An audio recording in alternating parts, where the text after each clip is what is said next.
পীর বলে, পীর নয় ভণ্ড। তারা হাসিনাকে স্থায়িত্ব দিয়েছিল পিয়ার পদ্ধতি নিয়ে, জামায়াত ইসলামের ভূমিকা, এবং যারা ৮৬ সালে ৯৬ সালে বিভিন্নভাবে শুধু আমাদেরকে অসহযোগিতা করে নাই, পুরো জাতিকে অসহযোগিতা করেছে এবং হাসিনাকে টিকিয়ে রাখার স্বার্থে তাদের সঙ্গে থেকে জাতীয় বেঈমান হিসাবে আত্মস্বীকৃত বেঈমান হিসাবে তারা এই বাংলাদেশে প্রতিষ্ঠিত হয়েছে। সর্বশেষ মনে রাখেন, এই যে ১৭ বছর এই যে ইসলামী শাসনতন্ত্র আন্দোলন, ধর্মনাই পীর বলে, পীর নয় ভণ্ড।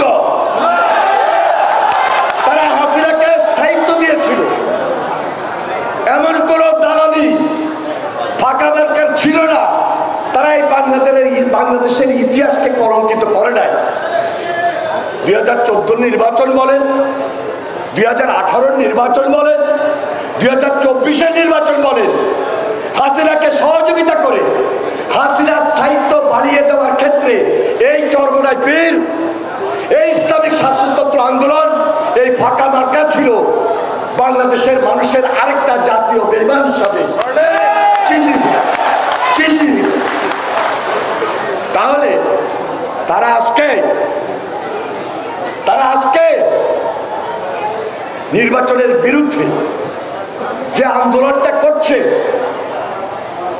১৭ বছর আমরা যখন লড়াই করেছি, সংগ্রাম করেছি, তখন তো আমরা এই পাকা মার্কাকে খুঁজে পাই নাই। আজকে ইসলামিক দলগুলোর থ্রেট দেখান, মিছিল করেন, মিটিং করেন, বিদ্যাঙ্গলি দেখান, নির্বাচনী পরিবেশটাকে বিকৃত করেন।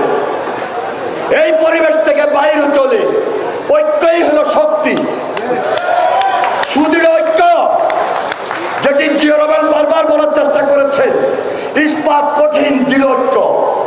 এই ঐক্য জিয়া রহমানের ডুপ্লিকেট তারেক রহমানের নেতৃত্বে বাংলাদেশে আমরা প্রতিষ্ঠিত করতে চাই।